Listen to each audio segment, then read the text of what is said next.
Good morning, students. Today we are going to learn the second chapter of geography inside our Earth.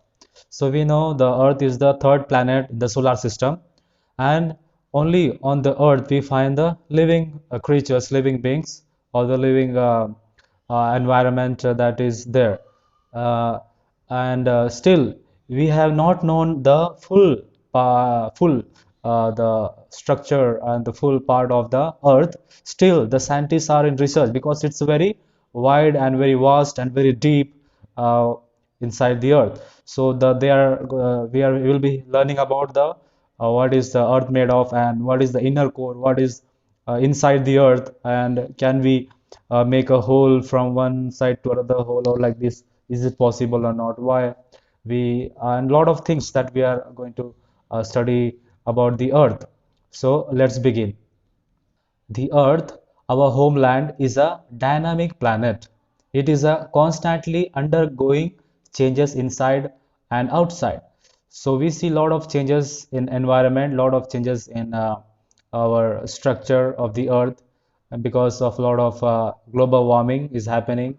A lot of people are cutting trees, and because of that climate we see a lot of climates are not going well. Sometimes it doesn't rain, sometimes it's very cold, and sometimes mostly it is warm. So there are a lot of changes going on as previous years there used to be, and because of us only we are doing a lot of pollutions and through vehicles and a lot of machines cutting trees, and that a lot of changes are happening inside and outside. So have you ever wondered what lies in the interior of the earth? So what is the earth made of? So anybody knows, or did you any time hear about this? What is the interior part means? What is inside the earth? So the interior of the earth, just like an onion. So you know onion, that is an pyaj.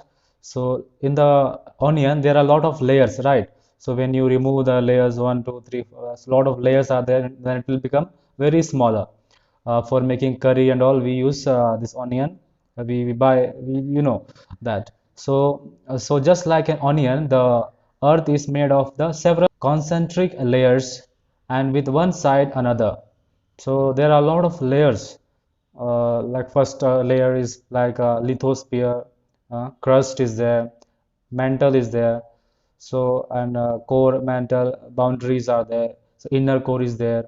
Okay, outer core, and a lot of things. A layer are there, which is very some upper part is very soft, then it is harder, and it is more harder, or maybe more hotter. So in that way, a lot of layers are there. The uppermost layer of the Earth's surface is called the crust. So you can see here the upper part here.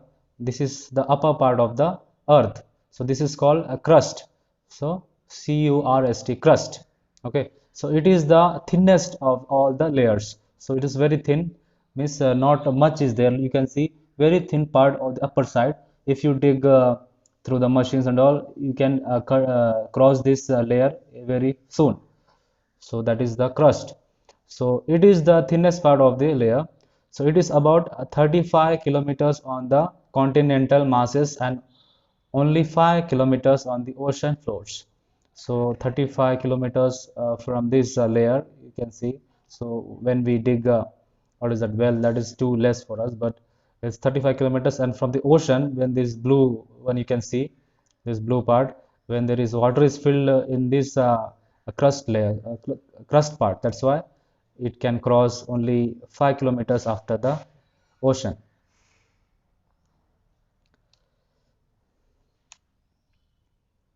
The main mineral constituents of the continental masses are silica and alumina.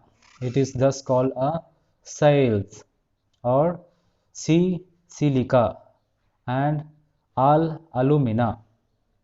Okay. So the oceanic crust mainly consists of silica and magnesium. It is therefore called sema. So you can see in the figure here the continent, and this is the crust part, the upper part, and the oceanic part, that is called silica. Okay, this is the same as Sima, which is the ocean part, and oceanic crust is above, after the layer of the water. We can say this is ocean crust, and this is the ocean. After the ocean, we get very, what is that?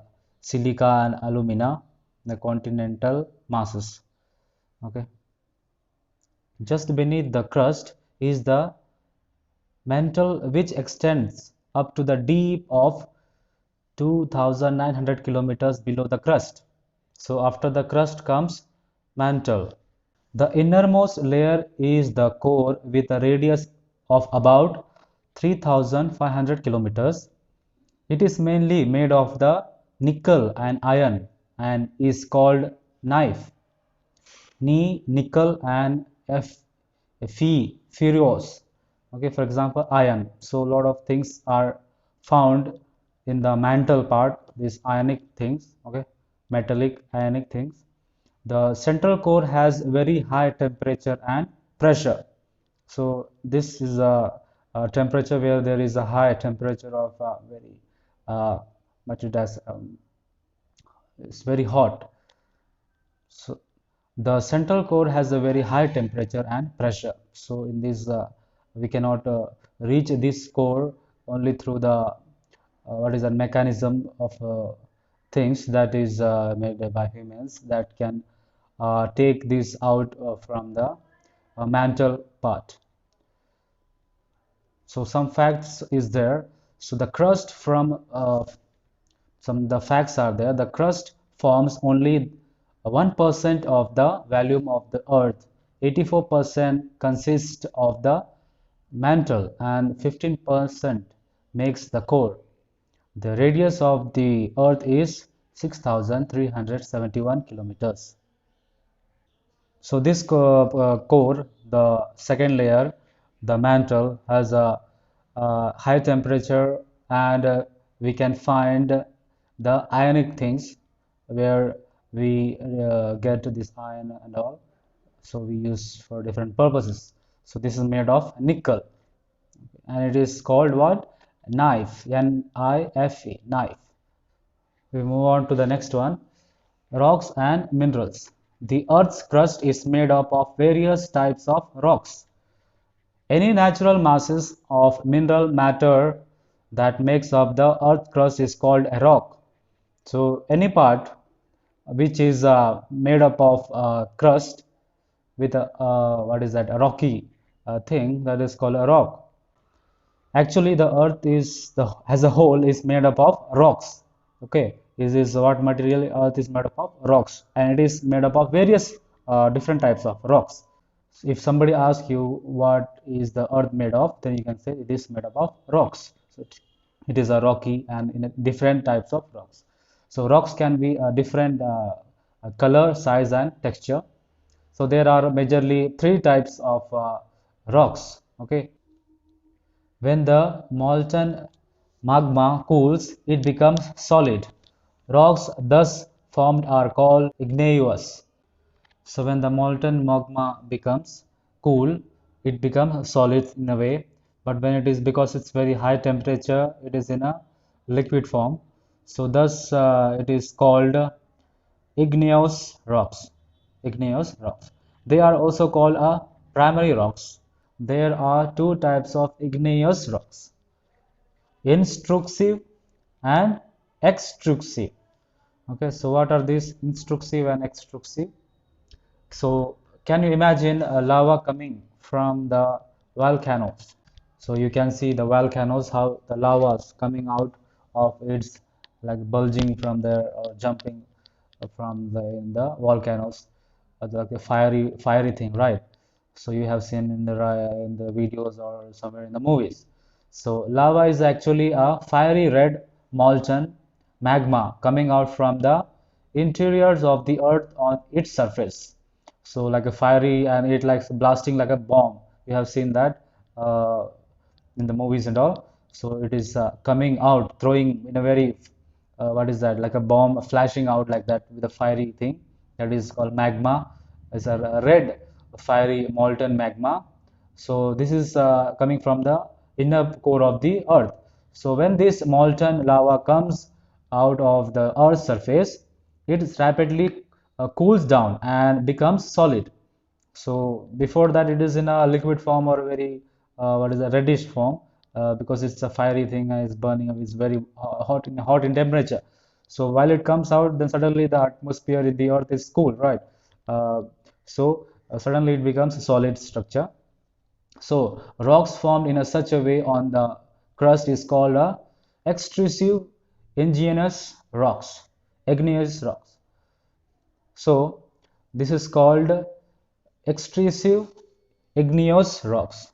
Okay, so they have a very fine grained structure. Like for example, uh, basalt, the Deccan Plateau is made up of the basalt rocks. Sometimes the molten magma cools down deep inside the Earth's crust. Solid rocks so formed are called extrusive, igneous. The Deccan Plateau is made up of the basalt rocks. Sometimes the molten magma cools down deep inside the earth crust. Solid rocks so formed are called igneous, intrusive igneous rocks. Since they cool down slowly inside the surface in the inner core of the earth, they form large grains. So, granite is an example of the such a rocks. So, granite you have known this granite is a uh, very dangerous thing. So, grinding stones used to prepare a paste, powder, or spices and grains are made up of granite. So, when we rub each other the stones, it creates a paste or a powdery way. So, rocks roll down, crack, and hit each other and are broken down into small fragments. These smaller particles are called sediments. Okay, so this when it hits because it's very hard in its structure. So when they hit each other or when we hit the rock to rock, so we know it breaks and sometimes become to pieces or powders. So these are called sediments. These sediments are transported and deposited by wind, water, etc. So they mix up with the wind or in the water or other air. So they lose sediments like they fly away. There's a very thin in now they are very thin away.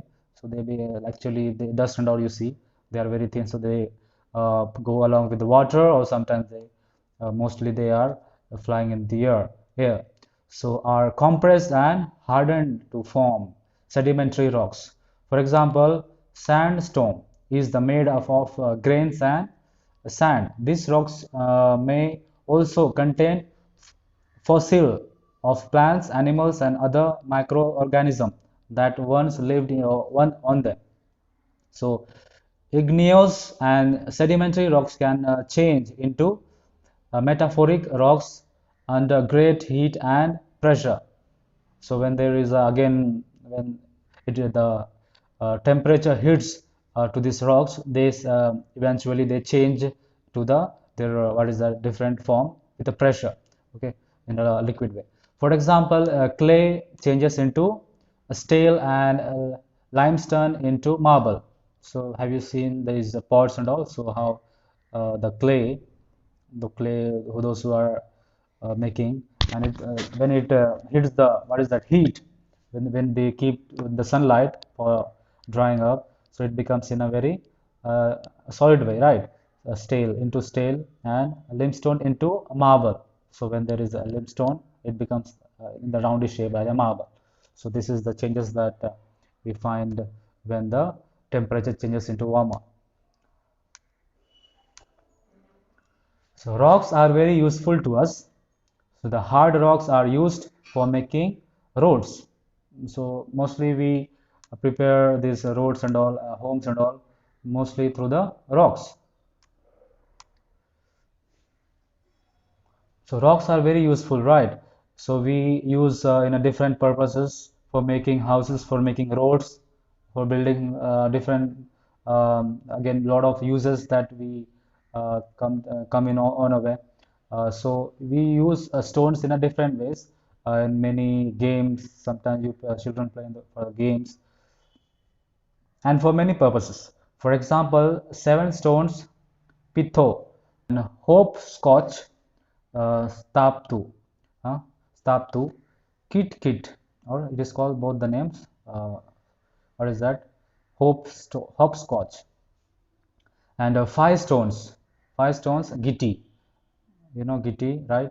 So find out some more such games by using your grandparents or neighbors if you they have been playing. Like we play that throwing the stones upwards and downwards and collecting from one hand or the other, right? So that is the game it's told about here. And if you have these pictures, like collect pictures of some monuments and find out which of the rocks used to build them. The two pictures have been collected for you. So the first you can see here, the first one you are seeing here is a red fort made up of a red sandstone. So you can see it is a very reddish in color.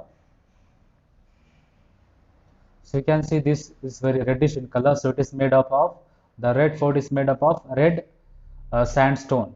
And you know this Taj Mahal, which is in a whitish in color. The Taj Mahal is made up of white marbles. So this is all rocks. So it is made up of rocks, different types of rocks, sand, stone, and marbles. And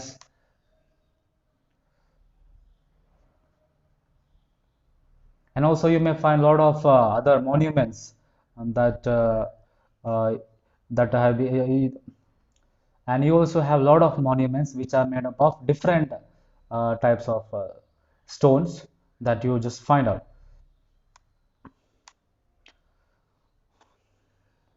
So you'll be surprised to know that one type of rocks changes to another type under certain condition in a cyclic manner. This process of transformation of the rock from one to other is known as a rock cycle. So one rock, if we make something, will become something else, changes to different stones and different substance to different things like that. No, so that is we'll be seeing in this topic. So you have already learned when the molten magma cools.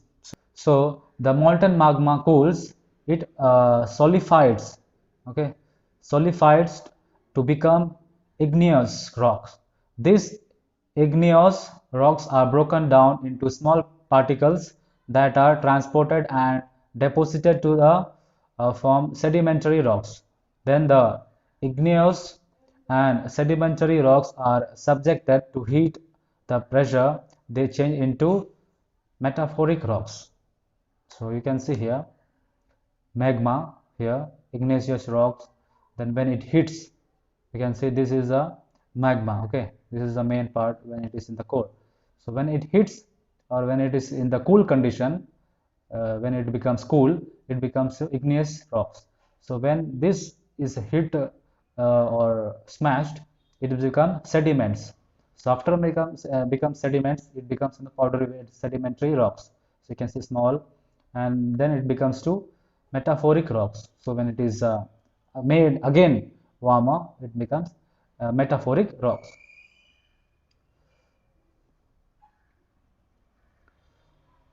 So when the igneous sedimentary rocks are subjected to heat and pressure, they change into metamorphic rocks. So you can see in this picture, the metamorphic rocks which are still under great heat and pressure melt down to form a molten magma. So again, when it is given more pressure of heat to the metamorphic rock, again it changes into this same condition.